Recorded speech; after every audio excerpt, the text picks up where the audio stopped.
મૂળી તાલુકાના સરલા ગામે ભૂમાફિયા એવા કુલ 18 શખ્સો સામે લેન્ડ ગ્રેબિંગનું શસ્ત્ર ઉગામ્યું। મૂળી તાલુકા પંચાયતના ઉપપ્રમુખના પતિ અને આગેવાન રાવજીભાઈ પટેલ સહિતના સામે લેન્ડ ગ્રેબિંગ।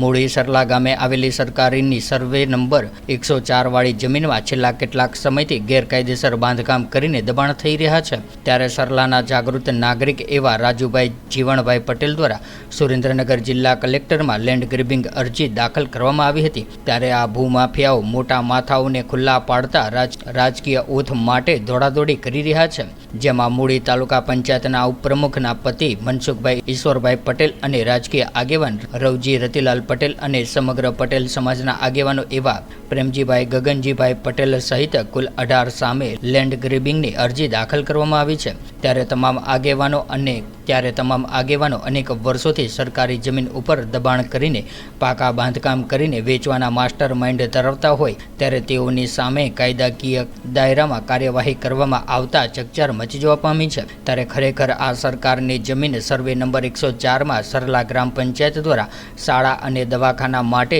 જમીન ફાળવણી માટે જિલ્લા કલેક્ટરને અનેક રજૂઆત કરી હતી અને ફાળવણી પણ કરવામાં આવી છે। તેમ છતાં ભૂમાફિયાઓ બેરોકટોક બાંધકામ કરીને સરલા ગ્રામ પંચાયતના વિકાસમાં સતત અવરોધ ઊભો કરતા હતા।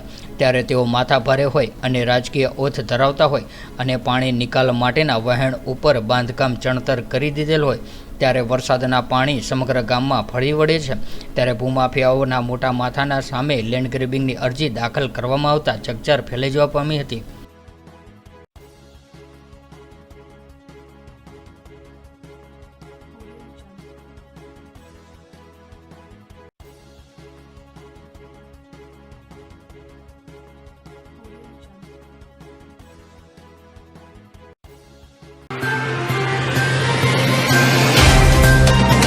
तो व्हाट्सएप, ट्विटर, फेसबुक, इंस्टा जहाँ भी आपका अकाउंट है, इसे शेयर बटन के द्वारा वहाँ पर शेयर करें।